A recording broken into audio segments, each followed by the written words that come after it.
Shri Sai Ram. Welcome to our English class. This is the third section of the poetry for comprehension. Let us do a quick review of the first two lessons. We've got many beautiful poems to discuss today, and this will show you the value of poetry. Poetry is magical. It's unexplainable, but you can understand it, and it's comprehensible. And why do we study poetry? It's good for developing your skills of writing, understanding, speaking, wisdom. Poetry, turning to poetry, gives you rhythm to silence. It gives you light to darkness. We find the magic of the use of metaphors, the compactness of expression. In a small poem, we can compact a whole lifetime of philosophy. The proper use of the five senses. We can use either simplicity or complexity in a few lines. There are 8 blessings that come with poetry. I'll enumerate them now so you'll know those. It's a great tool for discovering who your real self is. Secondly, it's good for developing the skills, as we mentioned before, writing, speaking, wisdom. 3, it helps to improve your ideas and gives you new ideas to contemplate. 4, it's very therapeutic for the writer.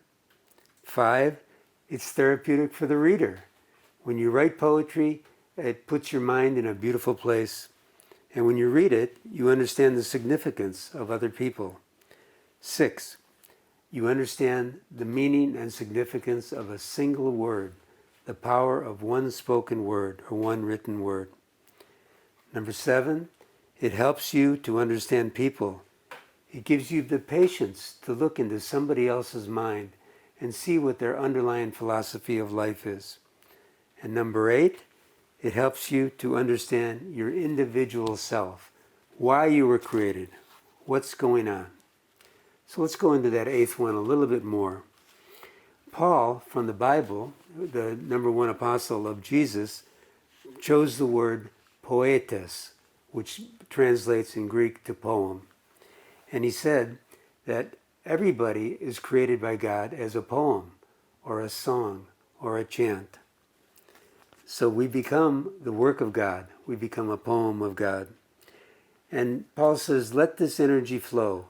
Let this energy flow through you, and let your will be the will of the higher divine, the divine essence. And then what happens? You become the impulse of his spirit. You get the rhythm and reason of your life, and you know what to do in every situation. Great poets create the best poems, but they're all merely imagination. But when the divine imagines, his images come into real existence. His poems are living and active and multi-dimensional. So we've got 5 poems to do today in our study. And the first one is called The Bangle Sellers by Sarojini Naidu. So I'll read this with you and you can understand the poem. Bangle sellers are we who bear. So whenever there's a big function at a temple, usually a bunch of men will come with loads of bangles. So this is what the first line says. Bangle sellers are we who bear our shining loads to the temple fair. Who will buy these bright, delicate, rainbow-tinted circles of light? So as you know, bangles reflect the light, reflect the sunlight, and they sparkle. And they make one happy as they catch and reflect this light. Lustrous tokens of radiant lives for happy daughters and happy wives. This poem, The Bangle Sellers, traces the movement of a woman's life, from a young daughter to a marriageable daughter and getting married, becoming a bride, and then becoming older. So what do the bangle sellers bear? They bear these loads of bangles. You've seen these big carts with many thousands of bangles. And they sell them at the temples. Everybody comes to the temples and they buy these bangles. They are described as delicate, bright, rainbow-tinted circles of light. And who are the bangles for? They're for the daughters and the wives.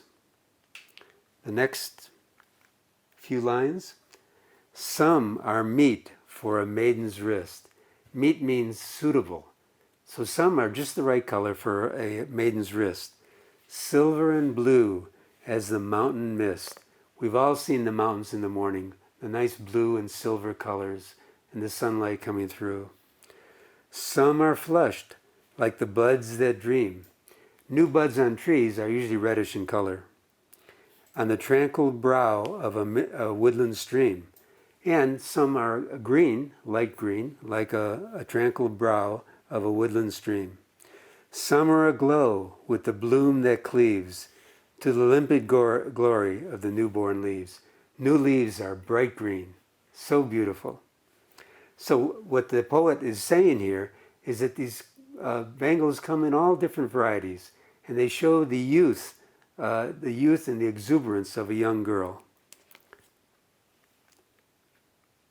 Some are like fields of sunlit corn. He's referring to these bright yellow bangles that a person will marry when they get married. They like to have bright gold and red bangles. Meet for the bride on her bridal morning. In the morning of a wedding, the bride is so happy, and she wants to wear these beautiful colors and show how happy she is. Some are like the flame of her marriage fire. Her heart is on fire, or rich with the hue of her heart's desire. Tinkling, luminous, tender and clear, like her bridal's laughter and bridal tear. She's laughing, she's happy to be getting married, but she's a little bit tearful that she's leaving her family, and that's why the bridal tear is there.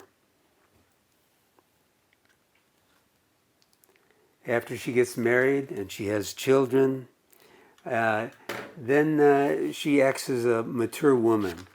And the poem goes on, and it says at this point, it says, some of these bangles are purple and gold-flecked gray, for she who has journeyed through the life midday means halfway through her journey as a woman, from a child to leaving the body, whose hands have cherished, whose love has blessed, the cradled fair sons on her faithful breast. During her life she's had children, she's cradled them, she's taken excellent care of them. And she serves her household with fruitful pride. She's fruitful, she's produced children, she's sponsored and helped her husband to create a nice family. And now she worships the gods at her husband's side. So at the end of her life, she's earned the ability to be next to her husband. The two become one, and now they worship God together. Let's go on to the next poem, On His Blindness, by John Milton. This is a story of an English poet, and he writes about the fact that when he was 48 years old, he was blind. He was born in 1655. This is almost 400 years ago. And the poem goes as this. When I consider how my light is spent, ere half my days in this dark world and wide. You see, he's 48 years old when he goes blind.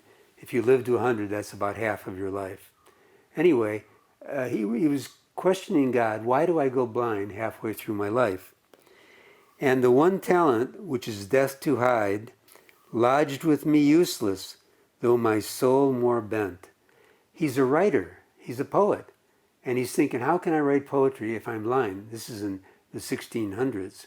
They didn't have the computers that they have now and different ways to express yourself. So he had a question, to serve therewith my Maker and present my true account, lest he returning chide. Doth God exact day labor, light denied? I fondly ask. So he's questioning in this poem, God, what do you want? I can't see anymore. What can I do for you? So then When did, there's some few questions here. When did Milton become blind? Halfway through his life. What does the poet mean by light? The light means his eyesight. His light went off halfway through his life. Why does he call the world dark? He calls the world dark because he has lost his sight. What is the one talent which is death to hide? The talent is his God-given gift of writing beautiful poetry. He does not want to hide this talent. He wants to show it to everyone. How has the speaker's blindness affected his soul? The speaker's blindness has made his soul more eager to serve his master, to serve his maker. He said, now that I'm blind, how can I serve you? He's asking this question. What does the speaker ask of himself? He asks the question, do you still expect me to work since I am blind? And what does the word fondly mean? The word fondly means foolishly. And so he goes on with the poem, and he says, but patience,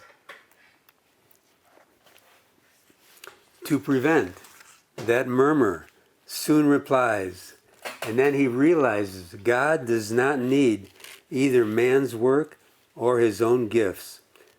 Who best bear his mild yoke, they serve him best.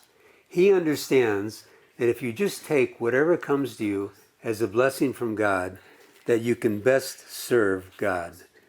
His state is kingly, thousands at his bidding speed, and post over land and oceans without rest. They also serve him who only stand and wait. So he is saying here that if you just stand and wait on the Lord, okay, ready to do his will with a pure heart, God really appreciates that. The intent and grace that you deal with hardships is what counts. We don't complain, we just have patience. We have to lose and regain our faith in God. Whenever we get a severe test, there's a chance of questioning in your mind, why did this happen to me? But if we have patience, always God will give you the right answer and bless your life. Let's go to the next poem. The next poem is They Brought Her Warrior Dead. Home They Brought Her Warrior Dead. This is by Alfred Tennyson. Alfred Tennyson was a fantastic poet, and he wrote poems about death. And this poem conceptualizes every one of his feelings about death. In fact, he had an incident of death in his life, and that's why he was able to express this in poetry. And he says, home they brought her warrior dead. She nor swooned nor uttered a cry. All her maidens watched sad and said, she must weep or she will die. She was a young mother, she had a child, and her husband went off to war and he was killed. So this poem tells about what happens to her and what happens to a lot of people because of war. What did they bring home is the question. They brought home the body of her dead warrior, her dead husband. What was the reaction of the warrior's wife? At first she was stunned. She did not cry. She did not react. And all of her friends were saying, you must cry. You must react to this. Emotionally, you must be touched. And why was the woman unresponsive? Well, it looks like she was in shock. You can imagine seeing your husband being brought home. And what did all the maidens say? They said that she had to weep or she would die. Then they praised him, soft and low. So they said, your husband was such a noble person. He went out to defend our country. He's such a beautiful man. They called him worthy to be loved, truest friend and noblest foe. He was a tough warrior. He fought against these enemies. Yet she neither spoke nor moved. Even after these friends of hers and other people were saying, look, your husband was so nice. You can let go your emotions. She didn't speak even at that point. She was still in shock. You can see the picture of her. She was still in shock. Stole a maiden from her place Everybody's surrounding this man and the woman. And one woman got up and went to the dead body and took off the fabric. Lightly to the warrior she stepped and took the face cloth from his face. Yet she neither moved nor wept. The maiden thought, if you take away this face cloth, then you'll see your husband and then you can start crying. But even that did not move her. So what happened? A nurse of 90 years old gets up, rose a nurse of 90 years, and set his child upon her lap. She took the child of the man, of the warrior and the woman, and put it on the lap of the mother. Okay? And so then, like a summer tempest, came her tears. A summer tempest is a storm that comes in the summer, and it rains. It rains so deeply and so much. And that's what happened. She started crying, just oceans of tears. And then she said, as she's crying, she goes, "Sweet my child, I live for thee." And so what happened at this point? Now the crowd knows that she's a mother. Everybody that didn't know she was a mother now knows. And she will have to raise this child by herself. So she has all of these emotions going through her mind as the child is on her lap. And she was sad that the child would have to grow up without a father.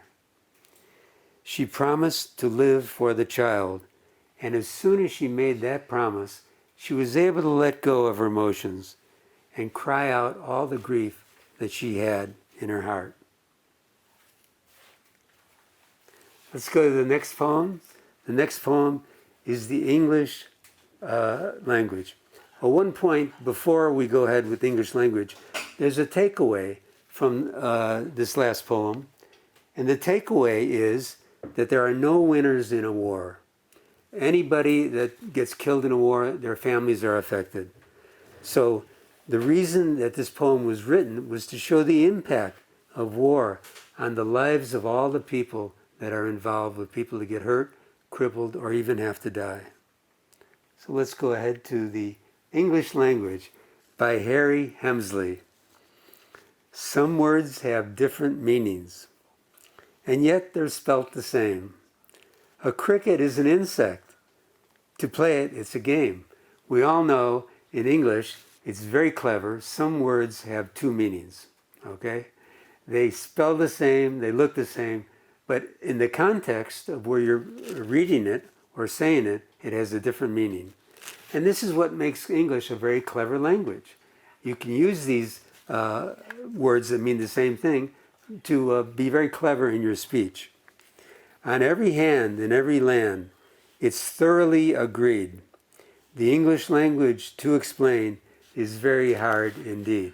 So what we have to do is just understand in the writing where it is, and then we put the meaning into it. It makes us become a little more aware of our language. So what makes the different meanings confusing? Because they're spelled the same, and they sound the same. That's why it's a little confusing. What are the two interpretations of the word cricket? The word cricket can mean either an insect that cricks at night, makes a lot of noise, or the game of cricket, which these boys are having a good time playing. What is agreed on every hand and in every land? English is spoken in every country. There are 2 billion people speaking English or knowing some English. That the English language is very hard to explain, and people have these questions. And the game referred to here is cricket. So let's go ahead. Some people say that you're a deer. Okay, now they're not saying that kind of deer, okay? They're saying you're dear to me. So dear has two different meanings. In fact, there's a third meaning, dear. Oh, that bracelet is very dear. It's very expensive. So we have dear, a feeling of affection, dear, a feeling of expensive price, and the word dear. So, yet dear is far from cheap. It can be expensive. A jumper is a thing you wear. Women wear these jumpers. They put them over their head and they jump around in them. And a jumper has to leap. Sometimes you call a deer a jumper. It is very clear. It's very queer. And pray, who is to blame? Who can we blame for this? It's just the usage of the English language. For different meanings to some words, pronounced and spelt the same. But this author wanted to make a poem and express his feeling about the English language. So we have here the three meanings of dear are used. They can be an affectionate term, a term of expensive, or in this case, we have a deer here. But this is spelled a little bit different. And what's the article of clothing referred to here? It's a jumper. What is very queer and very clear? That words spelled the same and pronounced the same sometimes have different meanings.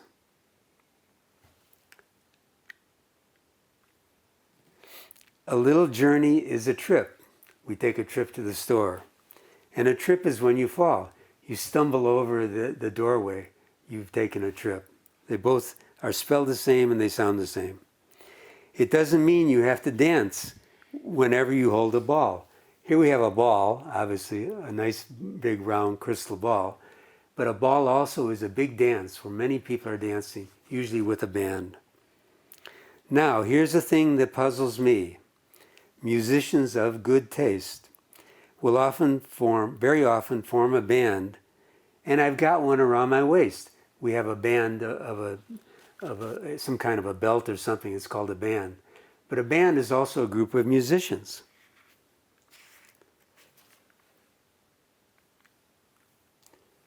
You spin a top and you go for a spin. Here we have a top. And you spin this top and it stays in the same place. Yet for every spin, there's a different spin, as you can plainly see. So we can spin a yarn, we tell a story. That's spinning a yarn. And we can spin the top. Or we can go for a spin. We go for a little drive. Many meanings are there. And then it says, there's a most peculiar thing. 'Twas told me as a joke. All right? A dumb man, meaning a man that cannot speak, okay, couldn't speak a word. He's dumb. Some people are deaf and dumb. They can't hear or speak. But if you just can't speak, then you're called dumb. But a spoke in a wheel is a part that holds the wheel together. So if the man takes the wheel, then he has a spoke. So it's kind of a joke. The word spoke means two different things. A door may be ajar. When a door is ajar, it means just slightly open. But give the door a slam, and then your nerves receive a jar. Wow, it's a loud noise. You get jarred, okay? And then there's jars of jam. You can see these jars here. So many jars of different jams that are being preserved for later on use in the winter. And then, of course, you've heard of traffic jams. I would have come to the class on time, sir, but I was stuck in a traffic jam. So many cars were there, I couldn't move ahead. So jam has many meanings. There's one other meaning. A jam, you give your thumb. You go to open up a drawer and you hit your thumb and it gets bent backwards and you jam it and it's hurt. You've hurt the nerves, you've hurt the muscles. That's a jam. So jam has many words and it depends on the usage, how it's going to fit into your language. Then he goes on further and he says adders, A-D-D-E-R-S, two. One is a snake, that's a type of snake, an adder, and the other one adds up sums. We add sums. I'm an adder, I'm adding up all these sums. So that has two meanings also. Then they go on and they show, this is an English poet, and in England they call the policemen coppers. Oh, here comes a copper. So what he says here, a policeman is a copper. It's a nickname. It's an impolite nickname. It's not nice to call him a copper. He should be called a policeman. Yet copper in the kitchen, as you can see, the copper utensils here, beautiful copper, shined up, is an article you light. You light your copper kettle, you light your copper flame to cook some food. On every hand, in every land, it's thoroughly agreed. all these hundreds of countries that speak English. The English language is hard to explain, is very hard indeed. And these words are basically homonyms. It's a word having the same spelling and pronunciation as another, but a different meaning. It depends on the surrounding of the words as to what they really mean. It actually gives us a chance to be clever with the use of our English language. Let's go ahead to the next poem. The Human Seasons, written by John Keats, a very famous author who only lived 25 years. He died when he was 25. So he starts off the human seasons, showing the human seasons of life. He says, 4 seasons fill the measure of a year. There are 4 seasons in the mind of man. So while there are 4 seasons, spring, summer, winter, and fall,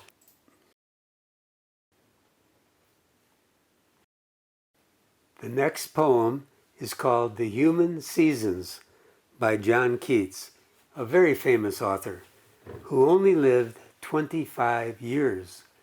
But in those 25 years, he wrote many poems, and this is one of his best poems. He understood the 4 seasons. So it starts off, the 4 seasons fill a measure of a year. There's spring, summer, winter, and fall. But he says also, there are 4 seasons in the mind of man. He has his lusty spring, when fancy clear takes in all beauty in an easy span. So he talks about spring, the springtime of a man's life, okay? And there's only 2 lines that he talks about with spring. And the seasons are in the mind of man, and the lusty one, the first one, is the springtime. And it stands for the brevity or shortness of the childish outlook in life. You're only a child for a small time. That's the springtime of your life. So we go on, he says, then he has the summer, okay? And when luxuriously spring's honeyed cud of youthful thought he loves. So in the summer, he starts chewing like a cud, a cow has a cud, and chews on the grass. And he thinks about what happened when he was younger. To ruminate, and by such dreaming high, is nearest unto heaven, quiet coves. So he thinks about, he reflects on, and he ruminates on the thoughts of his life in the summertime of his life with much more clarity. He's turned into an adult. He's grown up now, and he's thinking about things more than jumping like he did when he was a youth. His soul has its autumn. So the next part of his life is the autumn.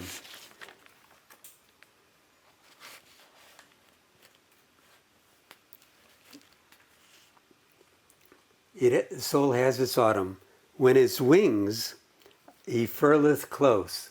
So it's like a bird. He has wings, okay, but he keeps them close to himself. He doesn't let these wings go outside. He's not zooming around everywhere. He's keeping his wings close to him.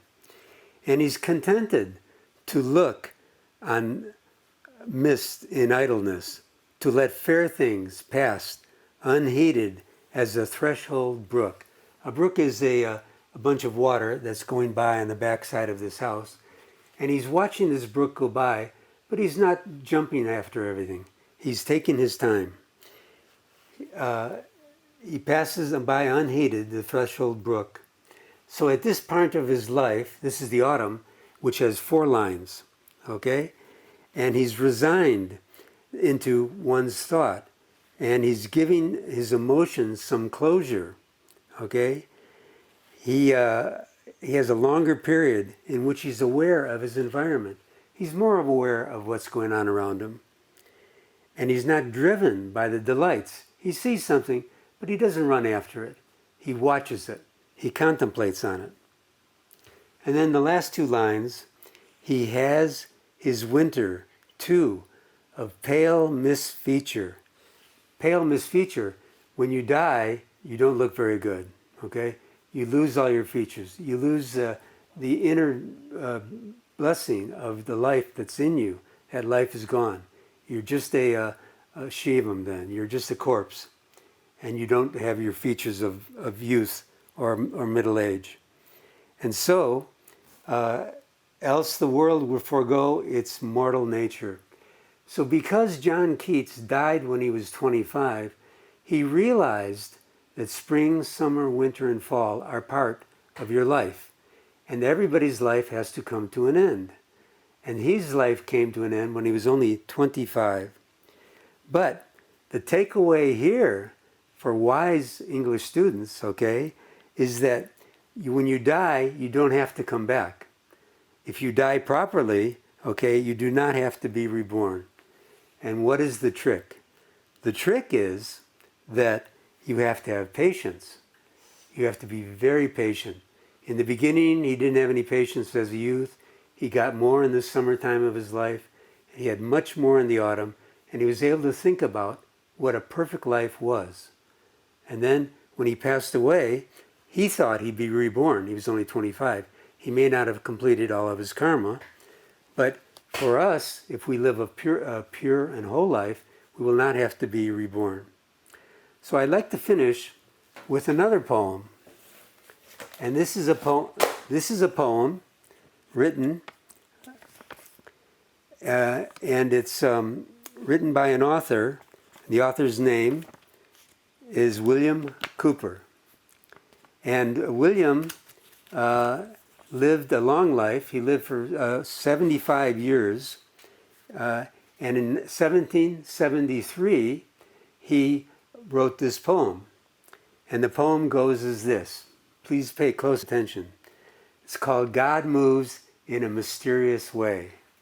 And many poems have been written using this line because many people feel that God moves in a mysterious way. The poem goes on. His wonders to perform. He performs wonders throughout your life.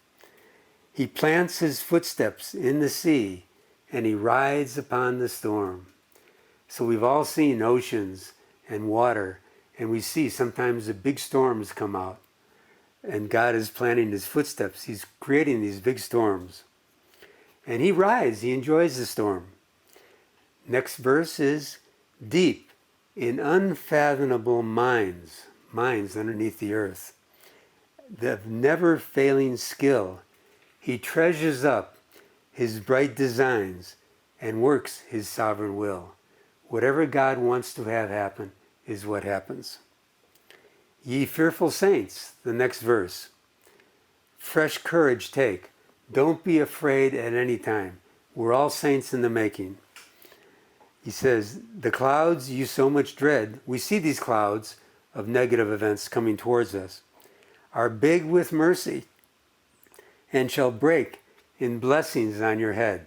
These big clouds that look like they're going to be big storms and maybe snow and blustery weather, they turn out to be blessings and they fall on you.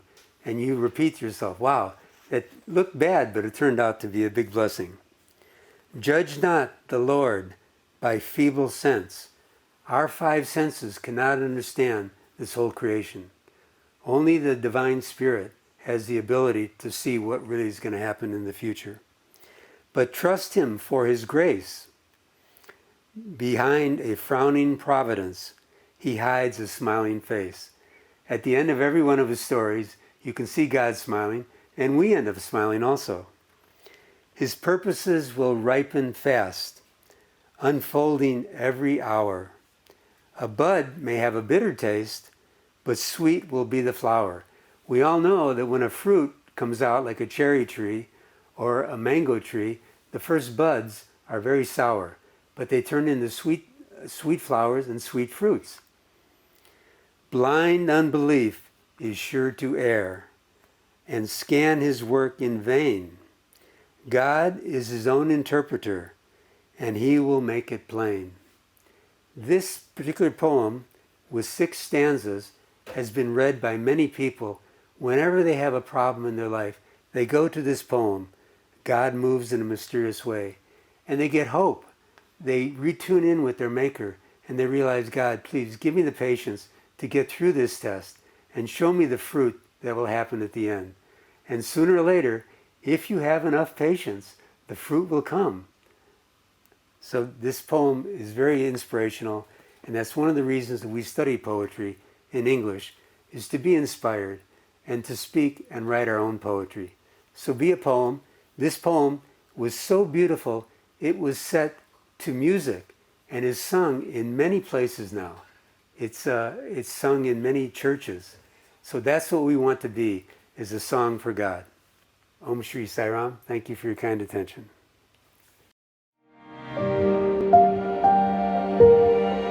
Thank you.